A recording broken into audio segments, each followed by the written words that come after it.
잠언 23장 15절에서 35절입니다.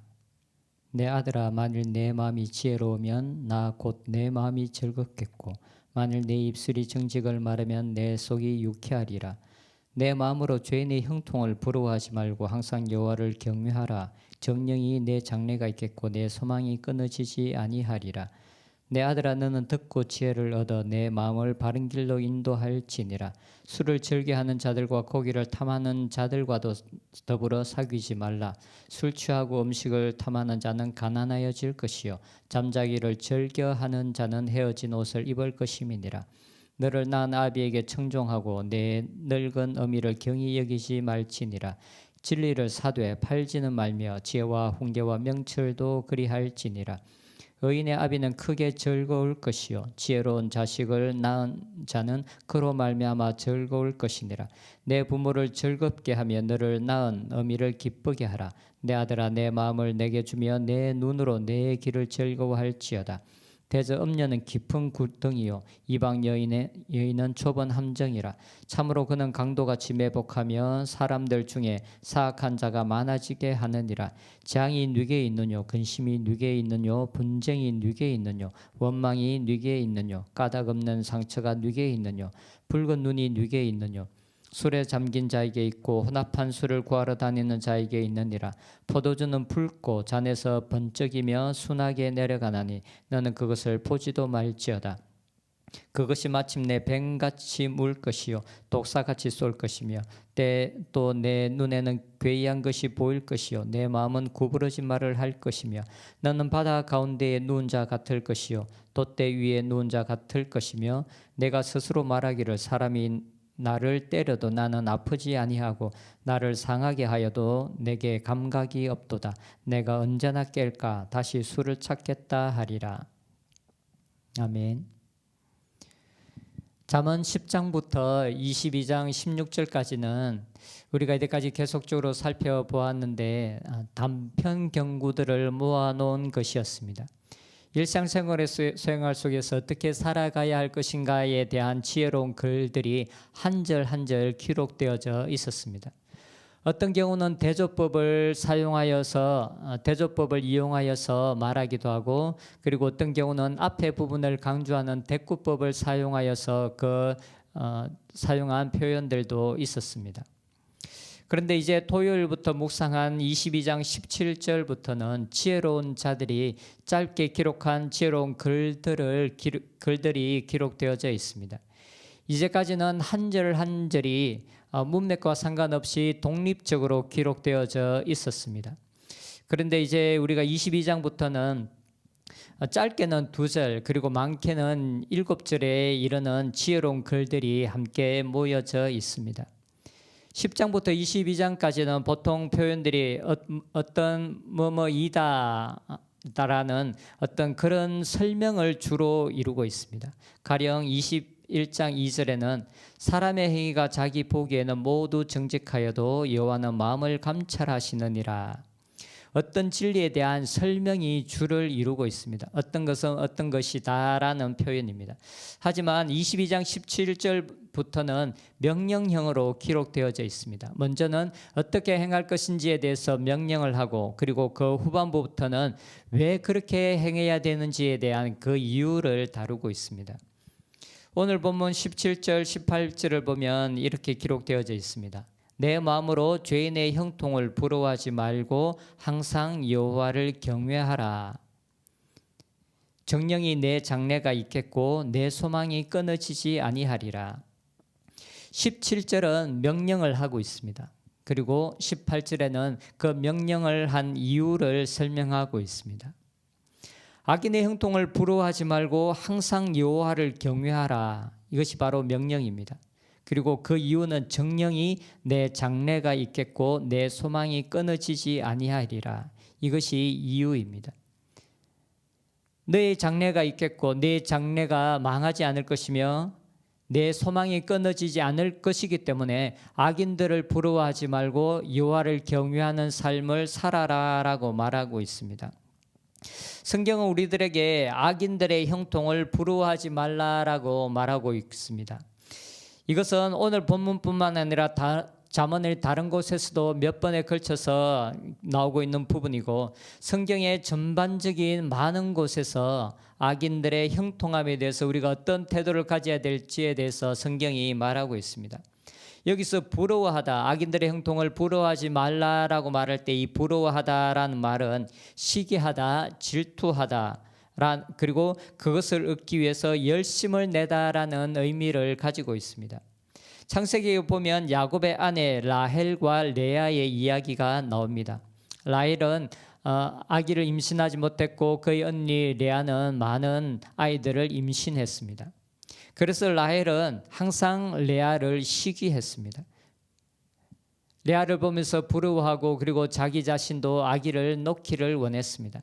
이때 라헬이 레아를 시기했다라고 할 때 이 단어가 바로 오늘 본문에 나오는 부러워하다라는 단어입니다. 다른 사람과 비교를 해서 자신이 가지고 있지 못한 것에 대한 열등감 때문에 그것을 강렬하게 원할 때 사용되어지는 단어입니다. 오늘 본문의 부러움의 대상, 시기의 대상은 바로 죄인들의 형통함입니다. 이 죄인들의 형통함을 부러워하지 말고 여호와를 경외하라라는 말을 통해서 볼 때 죄인들의 형통함은 그들의 악함으로부터 나왔다라는 것을 알 수가 있습니다. 여호와를 경외하지 않는 그들의 삶의 어떤 악함으로 말미암아 그들이 지금 일시적으로 형통함을 누리게 된 상태를 말하고 있습니다. 악인들은 때로 뇌물을 사용하기도 하고 때로는 거짓말을 하기도 하고 그리고 때로는 사람들을 속이는 방법을 통해서 어떤 형통함을 얻는 경우들이 있습니다. 그런데 이것과 대조되고 있는 것이 바로 여호와를 경외하는 것이라고 말합니다. 그러면서 악인들을 부러워하지 말고 여호와를 경외해야 할 이유를 설명하는데 정령이 내 장래가 있겠고 내 소망이 끊어지지 아니하리라라고 말하고 있습니다. 장래가 있다는 말과 내 소망이 끊어지지 않는다라는 말은 동일한 말입니다.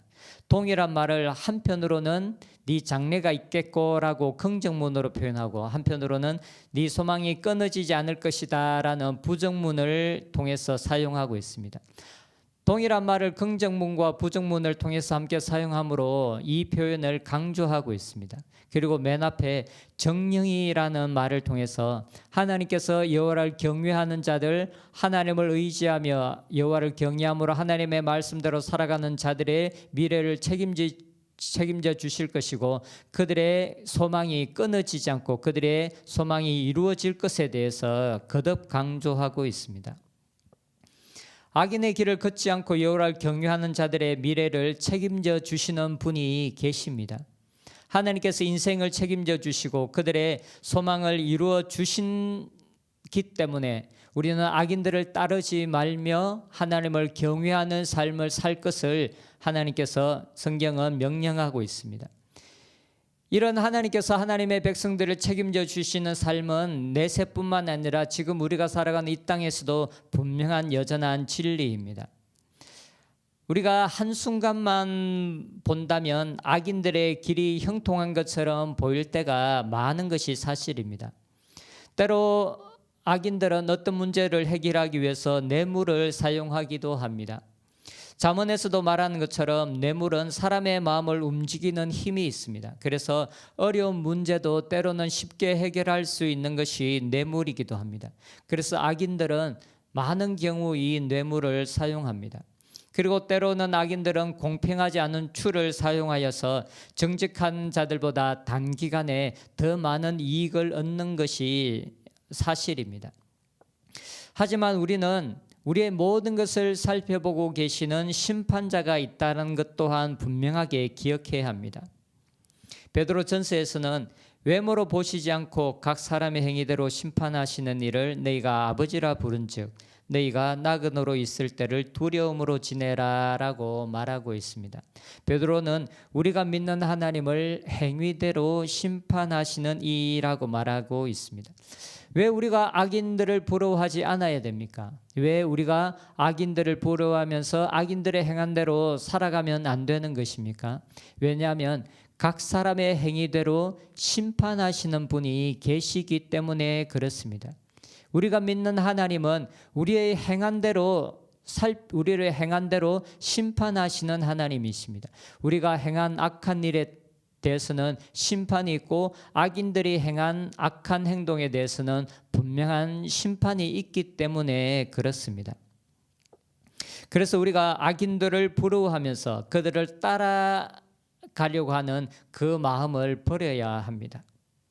그리고 또한 우리가 분명하게 기억해야 할 것은 하나님은 하나님의 하나님이 되심을 인정하는 자들, 하나님을 경외하는 자들을 하나님께서 끝까지 책임져 주신다라는 것을 기억해야 합니다. 우리는 우리의 삶을 하나님께 의탁해야 합니다. 우리가 우리의 삶을 하나님께 의탁할 때 우리의 장래는 분명하게 밝은 것입니다. 그리고 우리의 소망은 끊어지지 않는다라고 분명하게 이야기하고 있습니다. 긍정문과 부정문을 통해서 강조하고 있고, 그리고 이 일들은 분명하게 일어난다. 너희들의 장래가 밝을 것이고, 그리고 너희들의 소망이 끊어지지 않는 이 일들은 분명하게 일어난다라고 거듭 강조하고 있습니다. 그래서 성경은 우리에게 악인들의 형통함을 부러워하지 마라, 여호와를 경외하라라고 요구하고 있습니다. 우리가 한편으로는 하나님이 심판자이신 것을 기억하며 하나님을 두려워해야 합니다. 그러나 또한 한편으로는 우리의 그 하나님은 우리의 아버지 되시는 분이시기 때문에 아버지 되시는 하나님께서 하나님의 자녀들인 우리들의 삶을 책임지시고 우리의 미래를 책임지시고 우리의 소망이 끊어지지 않게 하시는 분이시라는 것 또한 기억해야 합니다. 그래서 우리의 가는 길이 악인들의 길이 아닌 여호와를 경외함을 버리고 악한 길이 아니라 하나님을 경외하는 그 길을 우리가 끝까지 달려가는 저희들이 되었으면 좋겠습니다. 기도하겠습니다.